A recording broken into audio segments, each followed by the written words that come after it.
Amazon used to be Canada's go-to. Fast delivery, good prices, no drama. But when US tariffs hit Canadian goods and Amazon stayed silent, everything changed. By 2025, Canadians weren't just annoyed, they were furious.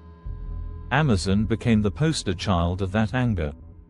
Not because of poor service, but because it symbolized US indifference. So they started canceling hard. Amazon Prime saw nearly 600,000 monthly searches on how to cancel, blowing past Disney+, Netflix, you name it. It wasn't just about ditching a subscription. It was a statement. People were cutting ties with US brands, and Amazon's silence during the trade fallout made it worse. A shopper in Montreal summed it up: "Why should I fund a company that won't stand up for me?" That feeling spread like wildfire. Buy Canadian campaigns exploded. Reddit threads. Facebook groups. Even apps like MapleScan popped up to help shoppers find homegrown products. This hit Amazon hard. Orders from Canada tanked. Then came the big move. Amazon shut down all 7 warehouses in Quebec. Over 1,700 people lost their jobs. Amazon blamed it on logistics. But labor unions weren't buying it. They called it union busting and fired up an even bigger boycott movement. Meanwhile, President Trump doubled down. On July 7, he slapped 40% tariffs on 14 countries: Japan, South Korea, South Africa. No one was spared. The world pushed back. South Korea scrambled for a deal. Japan's Prime Minister held an emergency meeting and called the move one-sided and unreasonable. South Africa went further, calling Trump's decision authoritarian and baseless. Even US allies were stunned by the aggression.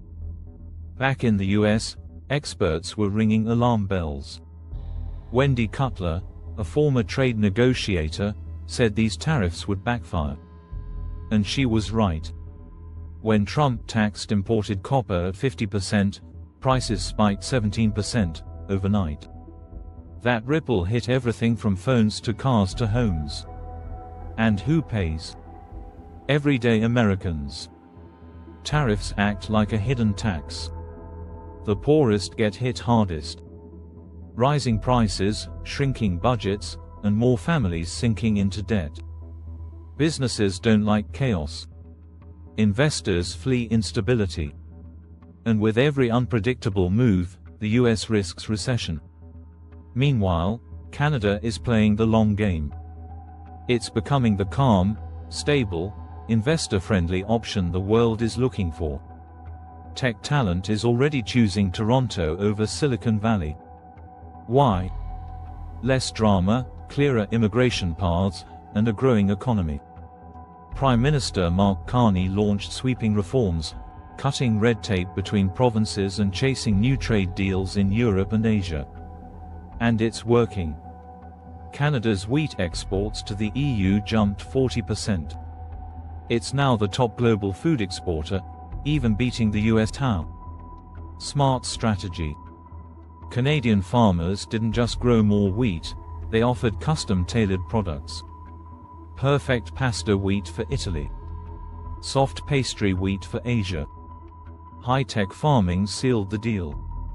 US farms, meanwhile, are in crisis. Bankruptcies are up 55%.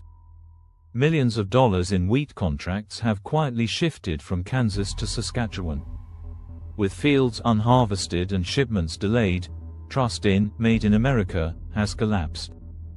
The result? A shrinking US presence in markets it once dominated. At the same time, Trump's budget plan, his so-called One Big Beautiful Bill, slashed $1.1 trillion from healthcare.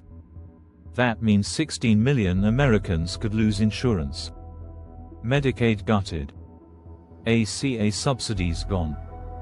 And families crushed with up to $22,800 in new medical debt. It's a brutal blow disguised as reform. Even Elon Musk slammed it as a disaster for consumers and the economy. Democrats say it's class warfare. Republicans call it necessary. But the numbers don't lie. This bill could spark a national health crisis and leave millions bankrupt. In the end, this is more than policy. It's a fight over who gets to live with dignity, and who gets left behind. So what happens next? Will US companies wake up? Will Washington change course? Or will more Americans, and Canadians, decide it's time to move on? If you found this breakdown eye-opening, don't forget to like, comment, and subscribe to the Untold Compass. Share this video, because these decisions affect all of us.